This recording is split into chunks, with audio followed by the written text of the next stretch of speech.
Algunos nombres y detalles de esta historia se han modificado para preservar el anonimato y la confidencialidad. No todas las fotografías son de la escena real. El Parque Nacional de Mammoth Cave, en Kentucky, tiene más de 52.000 hectáreas de densos bosques, profundos barrancos e interminables laberintos subterráneos. Es un lugar donde el silencio tiene peso propio y las sombras de los árboles son más largas que la vida misma. El 14 de octubre de 2014, este silencio se tragó a un hombre que conocía el parque como la palma de su mano. Un guardabosques experimentado realizaba una patrulla rutinaria y simplemente desapareció en el aire. Cientos de personas, adiestradores de perros y helicópteros le buscaron, pero el bosque no dejó rastro. Todo el mundo le dio por muerto. Pero lo que se encontró 2 años después en las profundidades de la fría tierra fue más terrible que cualquier muerte. Esta no es una historia sobre la desaparición. Esta es una historia sobre lo que queda de una persona cuando alguien intenta doblegarla, y sobre quién se esconde realmente en la oscuridad mientras dormimos. El 14 de octubre de 2014, un silencio engañoso reinaba en el centro de Kentucky. El Parque Nacional de Mammoth Cave son 52.000 acres de densos bosques, profundos barrancos e interminables laberintos subterráneos. Es un lugar donde la geología dicta sus propias y estrictas normas. El sistema de cuevas más largo del mundo se extiende bajo sus pies y la superficie está cubierta de miles de sumideros que pueden tragarse a una persona sin dejar rastro. Fue aquí, entre los majestuosos robles y los acantilados de piedra caliza, donde comenzó una historia que durante muchos años se convirtió en una pesadilla para los lugareños. Para David Long, guarda forestal de 40 años, ese día debía ser un martes rutinario más. David era un veterano de 15 años en el servicio de parques. Sus colegas lo describían como un hombre del acantilado, un hombre de pocas palabras, un profesional disciplinado que conocía todos los senderos y arroyos de la zona que tenía asignada. A las 7 de la mañana, como de costumbre, se despidió de su mujer, Elena, y de su hija de 15 años. Se subió a su todoterreno Chevy Tahoe blanco y salió a patrullar. La ruta de David era por el sector norte del parque, hacia el transbordador de Wind River. Su tarea consistía en inspeccionar la zona de Joppa Ridge. En las últimas semanas, turistas y granjeros locales habían informado de actividades sospechosas en la zona, como huellas de ruedas en zonas prohibidas y el sonido de disparos. La caza furtiva siempre ha sido un problema en estos bosques, y David estaba decidido a proteger la reserva. Las ruedas de su todoterreno crujieron sobre la grava de la vía de servicio, levantando una columna de polvo. El bosque otoñal se alzaba amurallado a su alrededor, ocultando peligrosos abismos tras sus hojas amarillas.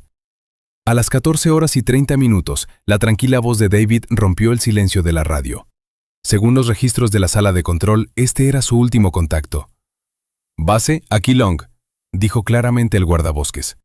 «Estoy cerca del viejo cementerio de Thatch. Veo un quad abandonado entre los arbustos, a 50 metros de la carretera. No tiene matrícula. El código VIN está desgastado. Parece como si alguien hubiera intentado esconderlo. Voy a comprobar las huellas. Llevan hacia el sumidero. Cambio y corto». El despachador anotó la hora y el mensaje en el registro. Era un procedimiento estándar que no levantó ninguna sospecha.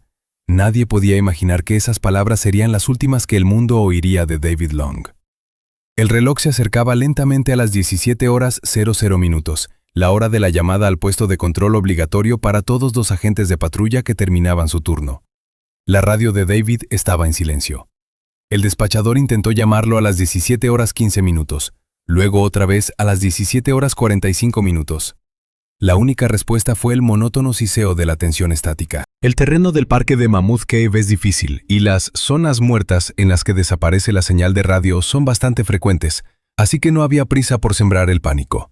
Sin embargo, cuando el sol empezó a ponerse, proyectando largas sombras sobre los árboles, la preocupación se convirtió en ansiedad. A las 18:30, el compañero de David, Mark Sloan, recibió la orden de conducir hasta el último lugar conocido de Long. Mark condujo su coche por un sinuoso camino de tierra, escudriñando el crepúsculo. A las 19:15, sus faros captaron la silueta familiar de un Chevrolet del gobierno. El coche estaba en el arcén de la carretera, no lejos del musgoso cementerio de Thatch. El motor estaba frío.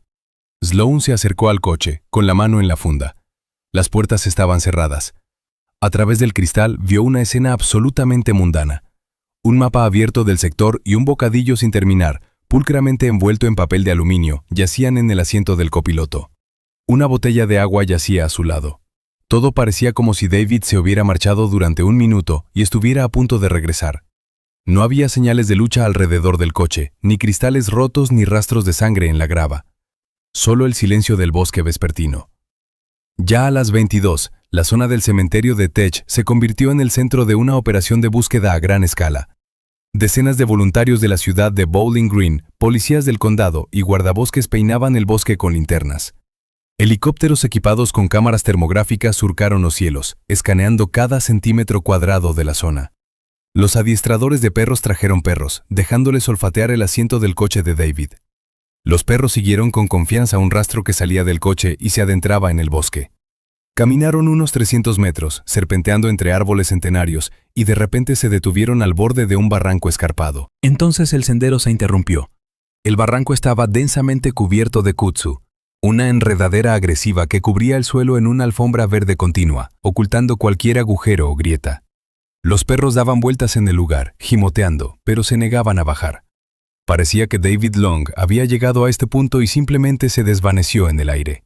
El quad del que había informado por radio nunca se encontró, ni en los arbustos ni en un radio de 3 kilómetros. Había huellas de neumáticos en la hierba, pero se rompían en un terreno pedregoso donde era imposible distinguir nada. La operación de búsqueda duró 7 días. Cientos de personas caminaron en cadena, revolviendo cada tronco y buscando en cada grieta. Las versiones de los investigadores cambiaban una tras otra, pero ninguna daba respuestas. Algunos detectives creían que el experimentado guardabosques podría haber tropezado y caído en uno de los miles de sumideros desconocidos que impregnan la zona. Otros murmuraban que podría haberse tropezado con una plantación ilegal de marihuana que se cultivaba en el interior del parque y haber sido eliminado como testigo no deseado.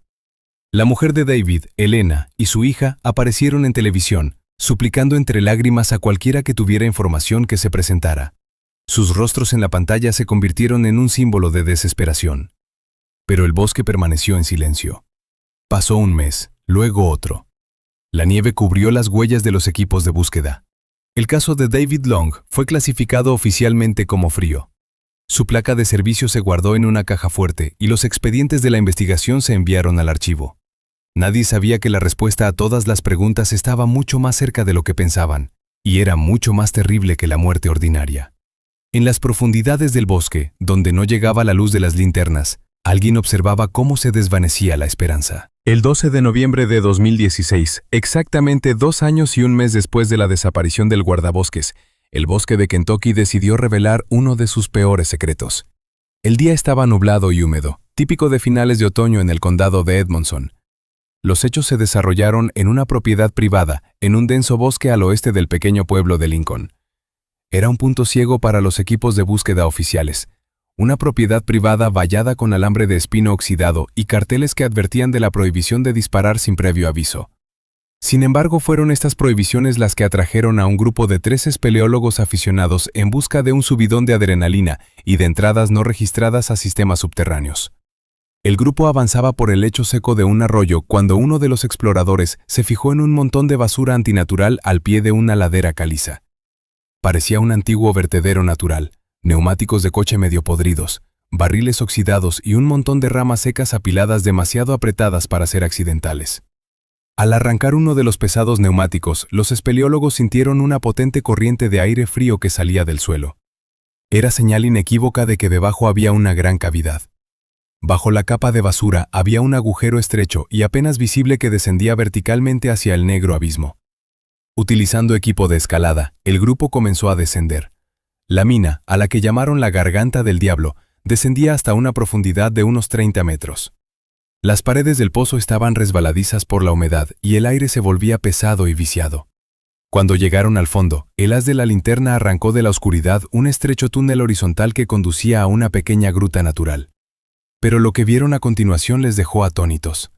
La estructura natural de la gruta había sido groseramente interferida por la mano humana. El camino estaba bloqueado por una enorme reja oxidada empotrada en la roca caliza. Parecía una mazmorra medieval oculta en las profundidades de un bosque americano. Había alguien detrás de la reja, en un nicho de piedra de no más de 2 por 2 metros. Al principio, los espeleólogos pensaron que estaban viendo un cadáver. El cuerpo estaba tan quieto, tendido sobre trapos sucios. Pero cuando el haz de luz de una potente linterna de diodos alcanzó el rostro de la figura, ésta se agitó. Era David Long, pero ya no era el hombre fuerte de las fotografías de los pilares. Había una sombra frente a ellos. Su piel era pálida, casi translúcida, como la de los peces de las cavernas que nunca habían visto el sol. Una red de venas era visible a través de la fina capa de epidermis. Su cuerpo estaba extremadamente demacrado. Sus costillas sobresalían tanto que parecía que estaban a punto de atravesar la piel. Estaba encadenado. Una gruesa cadena rodeaba su tobillo izquierdo, cortando la carne ulcerada, y el otro extremo de la cadena iba a un ancla de metal pesado clavada profundamente en la pared. A su alrededor, en un caótico desorden, había recipientes de plástico con restos de comida enmohecida y cubos llenos de aguas residuales. El olor en la gruta era insoportable. Una mezcla de amoníaco, podredumbre y humedad. Sin embargo, lo peor no era el agotamiento ni la suciedad. Lo peor era la cara. David Long miraba fijamente a la luz cegadora de las linternas, con los ojos muy abiertos y sin pestañear. Sus pupilas estaban dilatadas hasta el límite. ¿Y sus labios? Sus labios estaban estirados en una sonrisa antinaturalmente amplia y demencial. No era una emoción de alegría o alivio por haberse salvado. Era una mueca congelada, un espasmo muscular mecánico que no abandonó su rostro ni un segundo. No gritó, ni lloró, ni pidió ayuda. Solo un sonido tranquilo y vibrante, similar al quejido de un perro apaleado, salió de su garganta. Los espeleólogos subieron inmediatamente a la superficie para captar la señal de un teléfono móvil y llamar al servicio de rescate. Una hora más tarde, el bosque, que había permanecido en silencio durante 2 años, volvió a llenarse con el sonido de las sirenas. Los rescatadores tuvieron que utilizar equipos especiales para bajar a la mina y cortar la cerradura.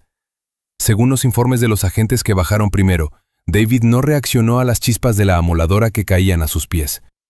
Solo seguía mirando al mismo sitio y sonriendo con esa misma sonrisa inquietante. La evacuación fue difícil. El hombre exhausto fue izado a la superficie con un cabrestante. Hubo que cubrirle los ojos con una venda para que la luz del día, que no había visto en 25 meses, no le quemara la retina. Una ambulancia le llevó al centro médico TriStar Greenview de Bowling Green entre sirenas. Los médicos de la sala de urgencias estaban conmocionados por el estado del paciente. El informe médico parecía una crónica de tortura. Le diagnosticaron atrofia muscular crítica. Los músculos de sus piernas se habían atrofiado casi por completo por falta de movimiento. El cuerpo estaba deshidratado hasta el punto de sufrir un fallo renal, pero sus manos planteaban aún más preguntas.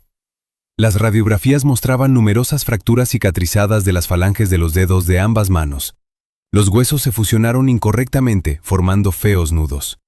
Alguien había estado rompiendo los dedos, metódicamente y con sincronización, esperando a que sanaran para volver a rompérselos. David Long había regresado del mundo de los muertos, pero no lo había hecho del todo. En la estéril unidad de cuidados intensivos, bajo goteros y monitores, seguía yaciendo inmóvil, con la mirada perdida en el techo y sonriendo al vacío. Los investigadores comprendieron una cosa. Alguien había dedicado mucho tiempo y esfuerzo a equipar esta celda. Alguien había llevado comida regularmente. Alguien había bajado a esa oscuridad no para matar, sino para mantener la vida en este cuerpo con algún propósito enfermizo.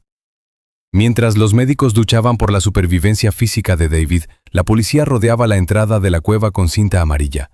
Los forenses empezaron a recoger pruebas en el calabozo. Entre la basura y la suciedad, uno de los detectives encontró un objeto que le heló la sangre. Era un libro infantil de cuentos de hadas, cuyas páginas estaban desgastadas hasta agujerearse, como si hubieran sido hojeadas miles de veces. Amigos, antes de seguir sumergiéndonos en esta espeluznante historia, quiero preguntarles algo importante. Los algoritmos de YouTube funcionan de tal manera que su actividad es la única forma de que otras personas puedan ver este video. Por favor, suscríbase al canal, dele a me gusta a este video y escriba los comentarios que quiera. Solo le llevará unos segundos, pero nos ayudará a contar la verdad que ha permanecido oculta durante años. Gracias por su apoyo. La sala de hospitalización del centro médico TriStar Greenview estaba llena del olor de los antisépticos y del monótono zumbido de los equipos de soporte vital. Para la detective Rebecca Holt, de la oficina del sheriff del condado de Warren, la blancura estéril parecía más deprimente que el barro de la cueva de la que habían sacado a David. Rebecca era una dura investigadora que había visto las secuelas de accidentes, tiroteos y violencia doméstica, pero lo que había en aquella cama de hospital le revolvía el estómago. David Long estaba en lo que los psiquiatras llaman una fuga disociativa. Su cuerpo estaba aquí, cálido y seguro, pero su mente seguía vagando por algún lugar de los oscuros y húmedos túneles subterráneos. No respondía a su nombre, no reconocía a su mujer y no contestaba a las preguntas de los investigadores. Se limitó a mirar fijamente a un único punto de la pared, balanceándose ligeramente hacia adelante y hacia atrás. El detective Holt intentó establecer contacto. Se sentó junto a la cama, intentando hablar en voz baja y con calma para no asustar a la víctima. Pero el interrogatorio se vio interrumpido por una escena doméstica ordinaria que reveló el horror de lo que le había estado sucediendo a David durante los 2 últimos años. Una enfermera entró en la sala con una bandeja que contenía un cuenco de caldo y un vaso de agua.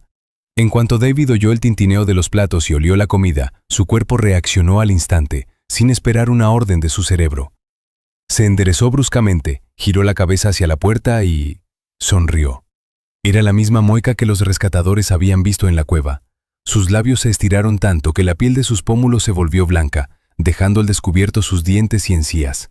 Sus ojos permanecían completamente vacíos, muertos, llenos de horror animal. Mantuvo esa sonrisa mientras la enfermera colocaba la bandeja en la mesa y no relajó los músculos faciales ni siquiera cuando ella se marchó. El psiquiatra jefe de la clínica explicó más tarde al detective Holt la naturaleza de esta reacción. No era una emoción, era un reflejo condicionado, desarrollado mediante un entrenamiento brutal y metódico.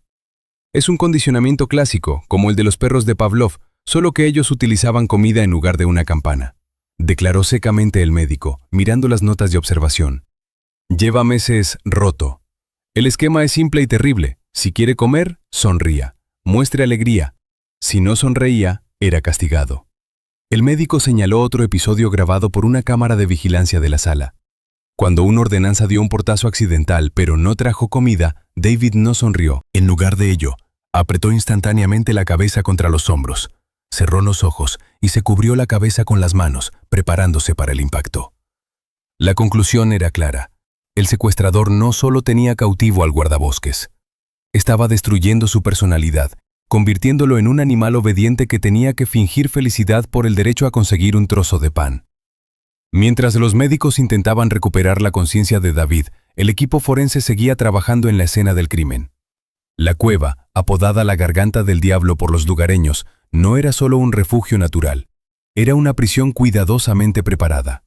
El examen de la escena demostró que el criminal había estado preparando el secuestro mucho antes de aquel martes de 2014. En el rincón más alejado de la gruta, oculto tras las piedras, los expertos encontraron un viejo generador de gasolina Honda. Estaba apagado y el depósito de combustible vacío, pero el mero hecho de que estuviera allí indicaba que estaba previsto que proporcionara luz o aparatos eléctricos. También se descubrió un sistema de ventilación improvisado. Tubos de plástico sacados a la superficie a través de grietas invisibles proporcionaban aire fresco para que el prisionero no se asfixiara, pero tampoco pudiera salir. El descubrimiento más extraño fue una pila de libros cuidadosamente apilados en una repisa de piedra. Eran cuentos infantiles, brillantes, con letras grandes, normalmente comprados para niños de preescolar.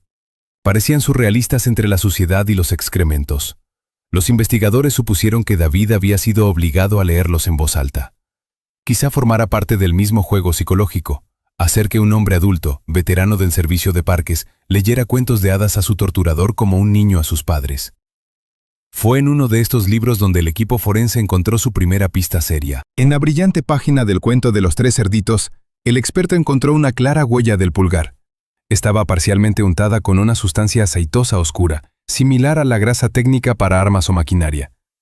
No podía ser de David. Tenía las manos demasiado limpias por estar todo el tiempo a oscuras y no tenía acceso a la grasa. Alguien había hojeado el libro con las manos sucias antes de arrojárselo al prisionero. Paralelamente al trabajo del equipo forense, el detective Holt empezó a examinar el terreno donde se encontró la cueva.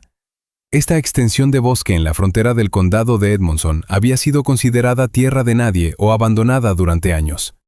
Los registros catastrales eran confusos, pero Rebecca fue persistente. Consultó los registros fiscales y descubrió que el propietario formal de la propiedad era una empresa llamada Bluegrass Holdings LLC. El nombre sonaba sólido, pero las comprobaciones mostraron que se trataba de la clásica empresa de un solo día. No tenía oficinas, ni empleados, ni actividad empresarial real. El único rastro que unía esta estructura fantasmal al mundo real era la dirección para la correspondencia. Todas las notificaciones de impuestos y las facturas de arrendamiento de tierras se enviaban a un único apartado de correos en la oficina de correos de Louisville. Estaba a 160 kilómetros de la escena del crimen. Alguien había tenido mucho cuidado de esconder sus cabos en el agua, utilizando empresas fantasma para poseer un trozo de bosque con una prisión subterránea ya preparada. El detective Holt se dio cuenta de que quienquiera que hubiera alquilado la caja tenía la clave de la solución, y esa clave reposaba ahora en un archivo de su escritorio, a la espera de una solicitud al servicio postal. El 15 de noviembre de 2016, la investigación pasó de las salas de hospital y las sucias cuevas a las polvorientas oficinas de la administración del parque. El archivo de la autoridad del Parque Nacional de Mammoth Cave se encontraba en el semisótano del edificio administrativo de la ciudad epónima de Mammoth Cave. Olía a papel viejo y café barato, y las estanterías de documentos guardaban la historia de todos los empleados que habían vestido alguna vez el uniforme de guardabosques. La detective Rebecca Holt había pasado aquí casi un día, hojeando volúmenes de expedientes de personal en busca de un indicio de quién podría haber odiado tanto a David Long. El expediente de la víctima parecía impecable, incluso demasiado. Elogios por un servicio ejemplar, operaciones de rescate exitosas y ninguna medida disciplinaria. David era un agente ideal que vivía para su trabajo. Pero la experiencia le decía a Rebecca que toda fachada perfecta tiene grietas. Y ella encontró una grieta así en un expediente fechado en 2011, exactamente 3 años antes del secuestro. Se trataba de una investigación oficial interna que cambiaría la vida no solo de David, sino también del hombre al que consideraba su segundo padre. Este hombre se llamaba Arthur Cobb, aunque todos en el parque le conocían como Archie. En 2010, Cobb era una leyenda viva en la reserva. Era un guardabosques veterano, un mentor para los jóvenes, un hombre que conocía el bosque mejor que los animales salvajes. Fue Archie quien tomó al joven David bajo su protección, le enseñó a leer las huellas y a navegar por el complejo sistema de barrancos. Sin embargo, los documentos de la investigación pintaron un retrato completamente diferente de esta leyenda. Según los informes de seguridad interna, Arthur Cobb llevaba una doble vida. De día era agente de la ley y de noche se convertía en organizador de un negocio de élite de caza furtiva. Organizaba safaris ilegales en la reserva para clientes adinerados de las grandes ciudades. Cobb escoltaba personalmente a los cazadores a las zonas cerradas del parque, donde disparaban a ciervos y pavos salvajes violando todas las leyes federales. Era un negocio bien establecido y cínico que le reportó decenas de miles de dólares. Todo acabó cuando David Long tropezó accidentalmente con uno de estos grupos en el sector de Joppa Ridge, el mismo sector en el que desaparecería 3 años después. David se enfrentó a la elección más difícil de su vida: permanecer en silencio y encubrir a su mentor, o cumplir con su deber. Los informes de los interrogatorios muestran que Long eligió lo segundo. Su testimonio fue clave. Proporcionó a la investigación un registro detallado de las tareas de Cobb, que no coincidían con el horario de las patrullas, y señaló la ubicación de los alijos de armas. Para Arthur Cobb, de 60 años, fue el final. Fue despedido deshonrosamente, privado de su pensión estatal y de todas las prestaciones con las que había contado en su vejez. El proceso fue un juicio espectáculo, y aunque Cobb evitó cualquier pena de prisión real gracias a un acuerdo con la fiscalía, su reputación quedó destruida y su vida arruinada. El acta de la vista judicial incluye una grabación de las últimas palabras del acusado. Cobb no se arrepintió. Miró en dirección a David Long y, según el alguacil, solo susurró una frase: «Me quitaste la vida, cachorro. Un día te quitaré la tuya». Esta amenaza, hecha 5 años atrás, parecía ahora una sentencia. El detective Holt comenzó inmediatamente a comprobar el paradero de Arthur Cobb. Las bases de datos oficiales afirmaban que, tras el juicio, el exguardabosques había vendido su casa de Kentucky y se había trasladado a la soleada Florida para vivir sus días lejos del juicio de sus antiguos colegas. Pero la tecnología moderna contaba una historia diferente. Rebecca hizo una solicitud de facturación del antiguo número de móvil de Cobb, que seguía activo. Los resultados dejaron atónita a la investigación. El teléfono de Arthur Cobb nunca se había registrado en las redes de Florida en los últimos 2 años. En cambio, la señal de su teléfono móvil era captada regularmente por las torres de telefonía móvil situadas en las inmediaciones del Parque Nacional. Los puntos del mapa de facturación se agrupaban en torno a las localidades de Brownsville y Park City, que son los asentamientos colindantes con la reserva. El fantasma del pasado no se iba a ninguna parte. Estaba aquí, cerca, rodeando a su víctima como un tiburón, esperando el momento oportuno. El rompecabezas empezó a tomar forma cuando el detective comparó estos datos con la información sobre la parcela donde se encontró la cueva prisión. La empresa fantasma, Bluegrass Holdings, propietaria del terreno, tenía documentos de registro que conducían a un apartado de correos en Louisville. Cuando Holt buscó los archivos de los fundadores de la empresa, encontró el nombre de Mary Cobb Vance. Se trataba de la propia hermana de Arthur Cobb, que murió en 2012. Su herencia, incluido este trozo de bosque abandonado, fue administrada por su único pariente, su hermano Arthur. El motivo de la venganza se hizo obvio e innegable. Cobb no solo secuestró a David, lo metió en un saco de piedras en sus tierras, convirtiendo la vida de su antiguo alumno en un infierno que él controlaba.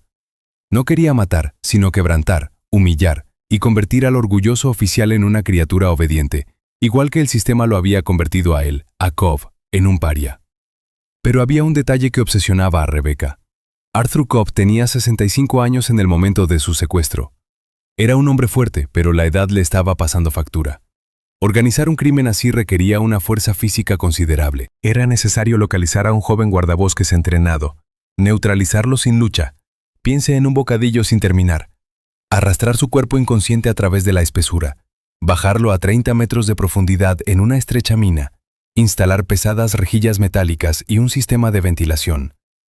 Y luego tuvo que bajar regularmente durante 2 años con comida y agua. ¿Podría el pensionista haber hecho todo esto por su cuenta?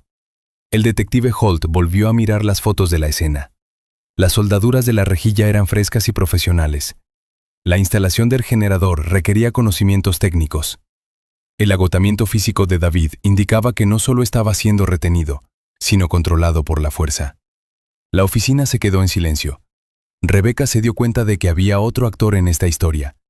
A la sombra del viejo justiciero, había alguien más joven, más fuerte y posiblemente aún más peligroso. Alguien que estaba ayudando a hacer realidad el alocado plan de venganza.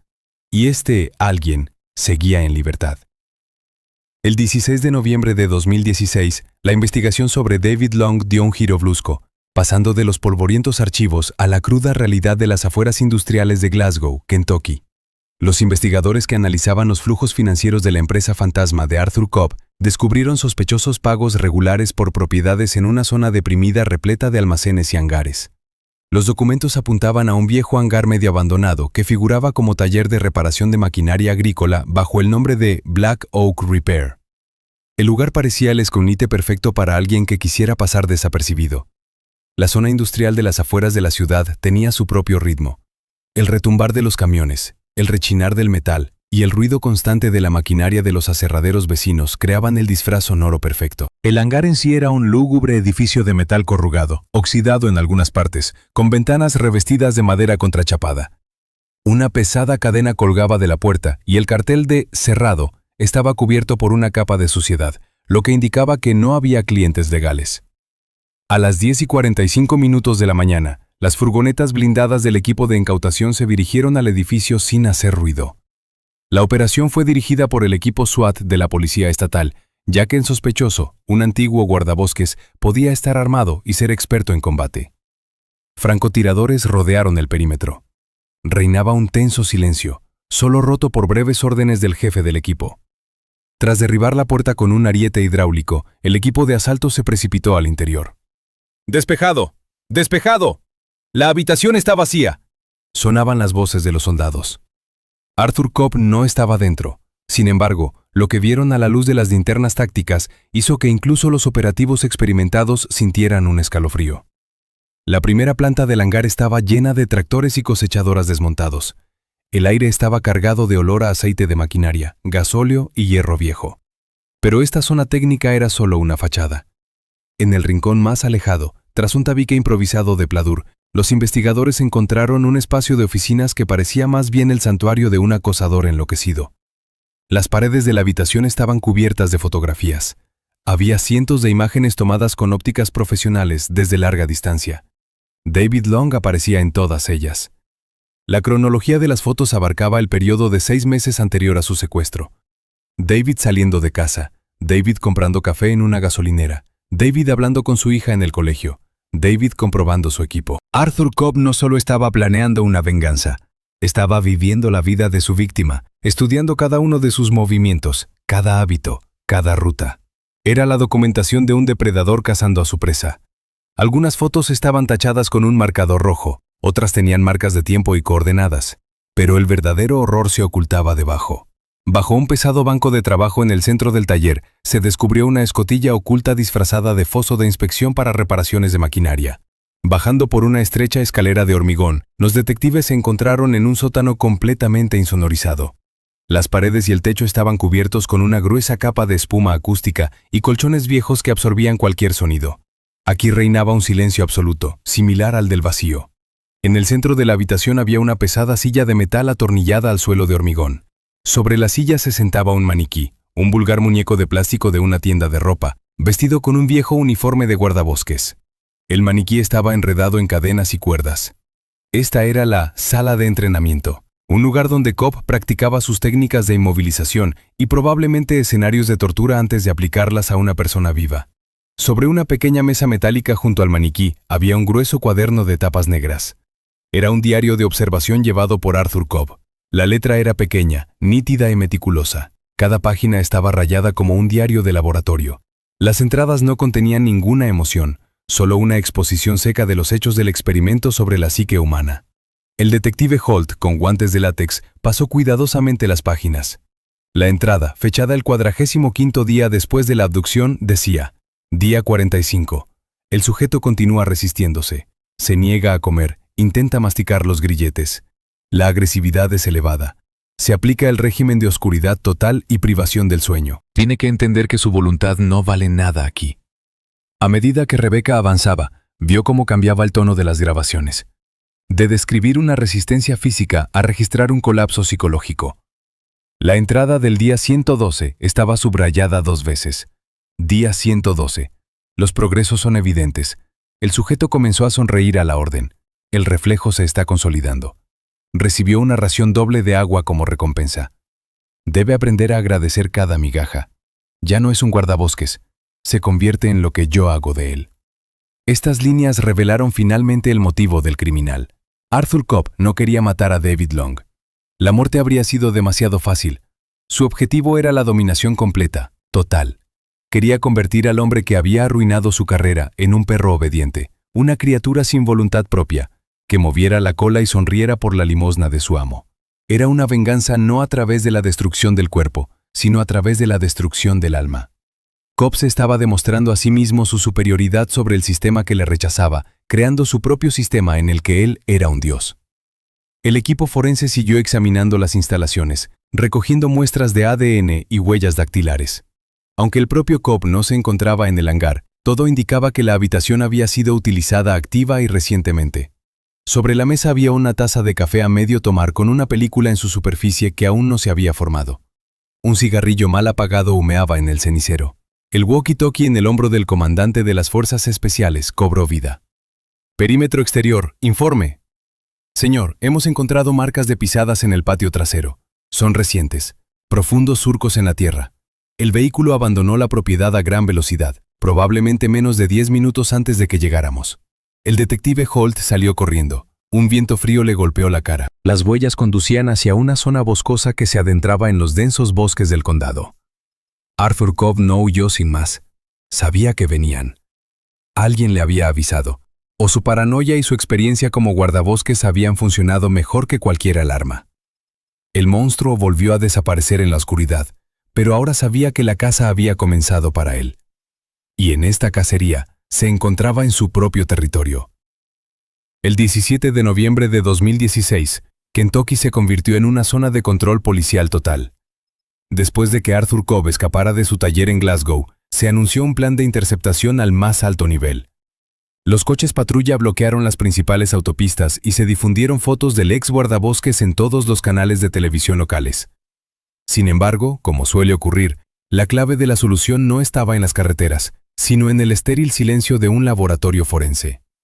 Los expertos que trabajaron con las pruebas físicas incautadas en el hangar de Black Oak se centraron en el contenido de un cenicero encontrado en una mesa junto al diario de torturas. El análisis del ADN extraído de la saliva de las colillas baratas arrojó un resultado inesperado. El perfil genético no pertenecía a Arthur Cobb. La base de datos mostraba una coincidencia total con una persona que había sido procesada anteriormente por hurto y gamberrismo. Se trataba de Jason Cobb, de 25 años, sobrino del propio maníaco buscado. A las 2:30 de la tarde, el grupo operativo se dirigió al lugar de trabajo del sospechoso. Jason trabajaba como peón en un gran aserradero llamado Sawyer's Lumber, situado cerca de la ciudad de Smith's Grove. Era un lugar ruidoso y polvoriento donde el aire olía a serrín fresco y gasóleo, y el rugido de las enormes sierras de cinta ahogaba cualquier otro sonido. La operación de detención transcurrió sin contratiempos. Cuando los furgones tácticos negros bloquearon las salidas del aserradero, Jason estaba cargando las tablas en la parte trasera de un camión. Cuando vio a los hombres armados de uniforme, no intentó resistirse ni huir. Los testigos, otros trabajadores del aserradero, dijeron más tarde que simplemente dejó caer la caja de herramientas, levantó los brazos y se arrodilló en el suelo, como si hubiera estado esperando ese momento toda su vida. No había ira en sus ojos, solo miedo animal y un alivio extraño, casi doloroso. El interrogatorio de Jason Cobb comenzó a las 16:15 en la sala de interrogatorios de la oficina del sheriff del condado de Warren. La detective Rebecca Holt, encargada del caso, sabía que no estaba tratando con un sádico ideológico, sino con un eslabón débil al que había que presionar. No tardó en encontrar los puntos débiles. En cuanto Rebecca puso sobre la mesa las fotos de un David Long agotado en el hospital, Jason se derrumbó. Sollozó, cubriéndose la cara con las manos, y empezó a hablar. Su testimonio se convirtió en el hilo que desenredó la maraña de mentiras tejida por su tío. Según la transcripción del interrogatorio, Arthur Cobb llevaba años trabajando sobre su sobrino, manipulando su mente. Para Jason, que creció sin padre, el tío Arthur era una autoridad incuestionable, un héroe de la guerra contra el sistema. Arthur convenció al chico de que David Long era un agente corrupto que le había tendido una trampa, había destruido a su familia y merecía un juicio popular. Dijo que nos limitaríamos a aislarlo, sollozó Jason, embadurnando de lágrimas su rostro sucio.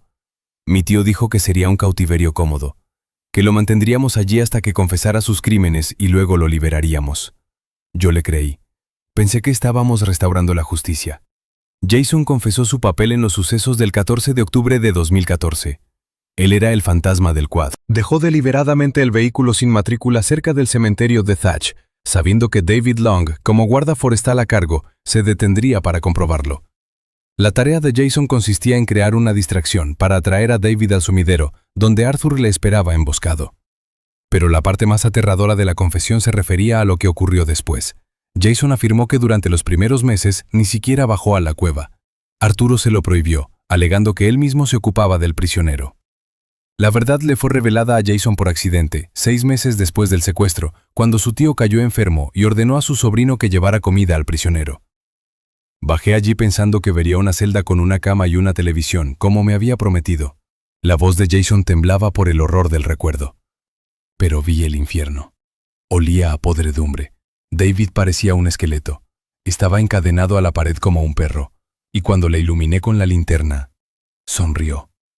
Jason describió la misma sonrisa espeluznante y enloquecida que era el resultado de meses de inanición. Cuando el chico entró en pánico e intentó enfrentarse a su tío, Arthur Cobb le puso una pistola cargada en la cabeza. Me dijo que ahora era cómplice, susurró Jason durante el interrogatorio. Me dijo que si abría la boca, estaría en la celda de al lado y sonreiríamos juntos el resto de nuestras vidas. Le tenía más miedo a él que a la policía. Temía que él me hiciera lo mismo. El detective Holt escuchó esta confesión, sabiendo que el tiempo se agotaba. Arthur Cobb andaba suelto, armado y peligroso. Hizo la pregunta principal. ¿Dónde podría estar escondiéndose ahora? Jason dudó solo un segundo. Sabía que estaba traicionando a la única persona que le importaba, pero el miedo a en qué se había convertido su tío era más fuerte. Tiene un lugar, un viejo pabellón de caza, dijo en voz baja. En lo profundo del bosque, en el Bosque Nacional Daniel Boone, en la zona de Red River Gorge. No se puede llegar en coche, solo a pie por viejos senderos. Lleva años preparando este lugar por si todo sale mal.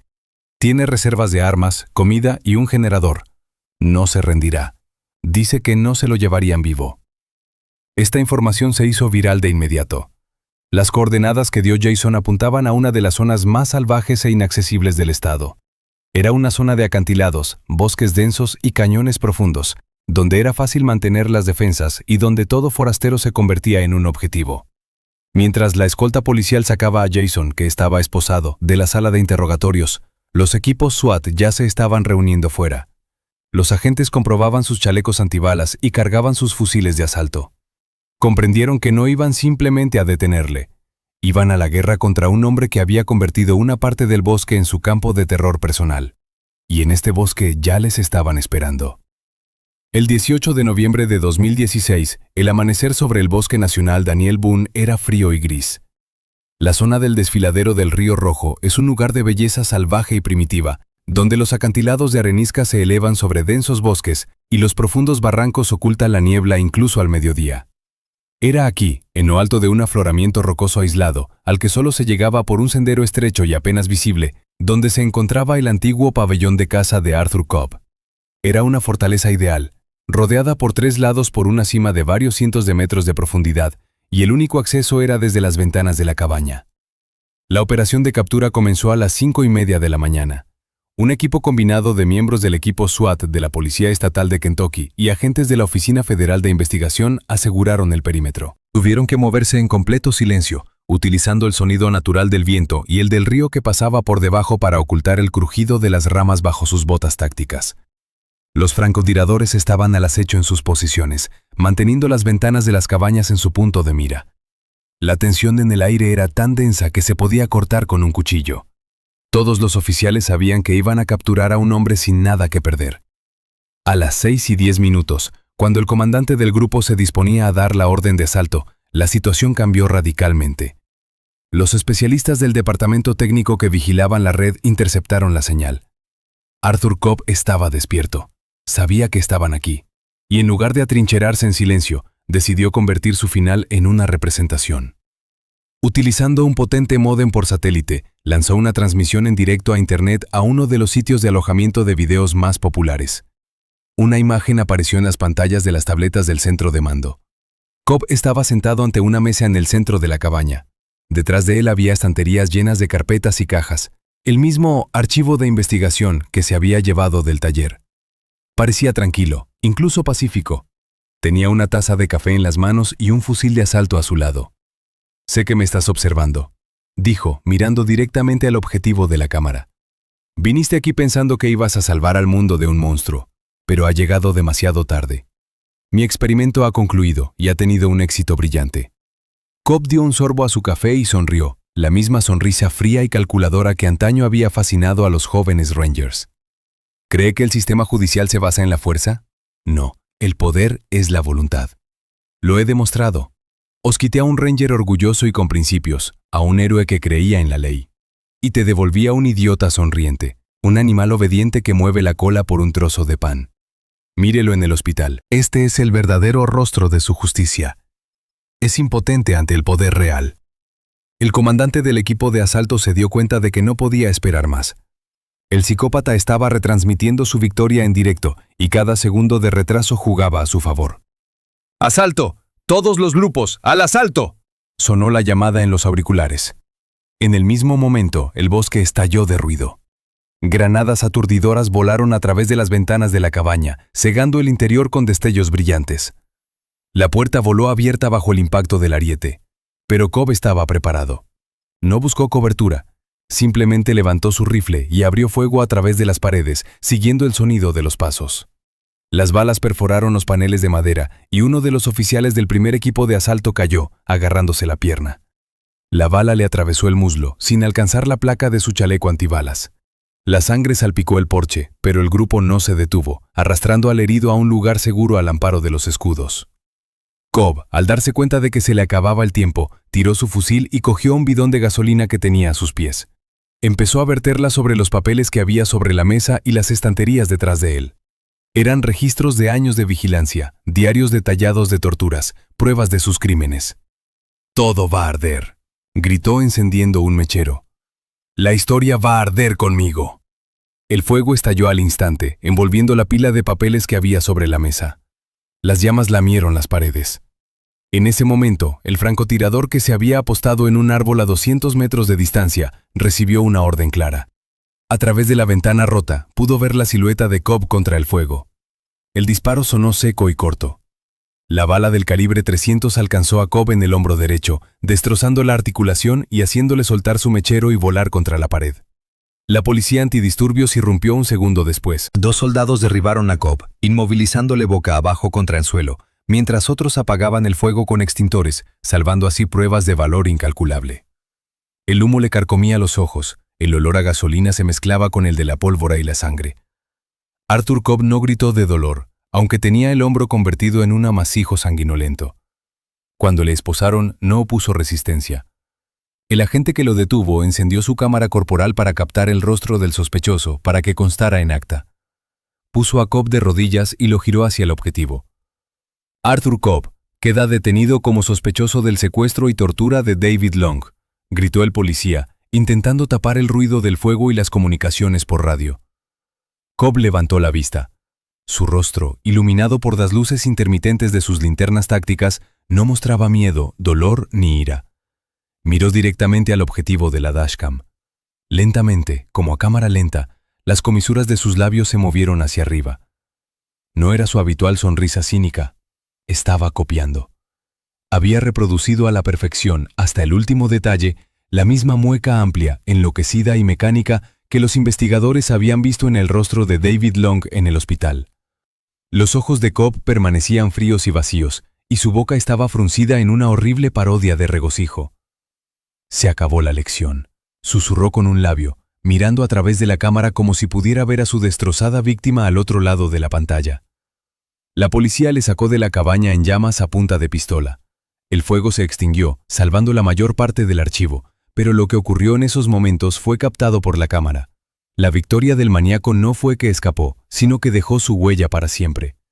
Y esta huella estaba ahora en el rostro de todo aquel que se atreviera a asomarse a su abismo. La operación había terminado, pero el verdadero horror para todos los participantes no había hecho más que empezar, porque el mal que habían atrapado ya había echado raíces y no podía ser arrancado. Mayo de 2017 trajo a Kentucky no solo el calor del final de la primavera, sino también el final del juicio, que la prensa local apodó el caso del siglo. El juzgado del condado de Warren estaba rodeado por un estrecho círculo de reporteros y furgonetas de televisión. El caso del secuestro del Ranger David Long fue mucho más allá de las noticias regionales para convertirse en un símbolo nacional de lo profunda que puede llegar a ser la crueldad humana. La sala del tribunal estaba abarrotada, pero mientras el convoy conducía al acusado hacia el interior, la sala estaba tan silenciosa que se podía oír el zumbido del aire acondicionado bajo el techo. Arthur Cobb, el antiguo mentor y torturador de David, estaba sentado en el banquillo con expresión pétrea. Su hombro derecho, destrozado por la bala de un francotirador durante el asalto, estaba sujeto con una férula médica, pero era el único signo de su vulnerabilidad. Se negó a tener la última palabra, se negó a admitir su culpabilidad y se negó a mirar a la familia de la víctima. Su defensa intentó jugar la carta de la locura, alegando cambios mentales relacionados con la edad y paranoia, pero el fiscal destruyó esta estrategia en un solo movimiento.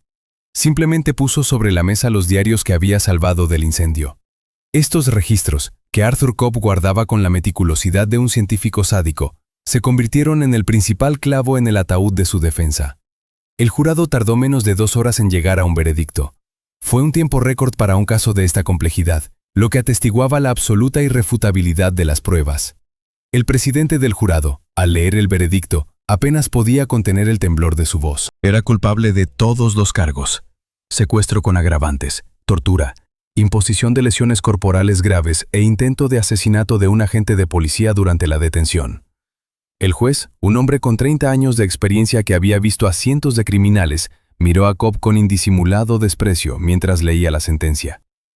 Sus acciones, señor Cobb, están más allá de la comprensión humana, dijo en el silencio de la sala.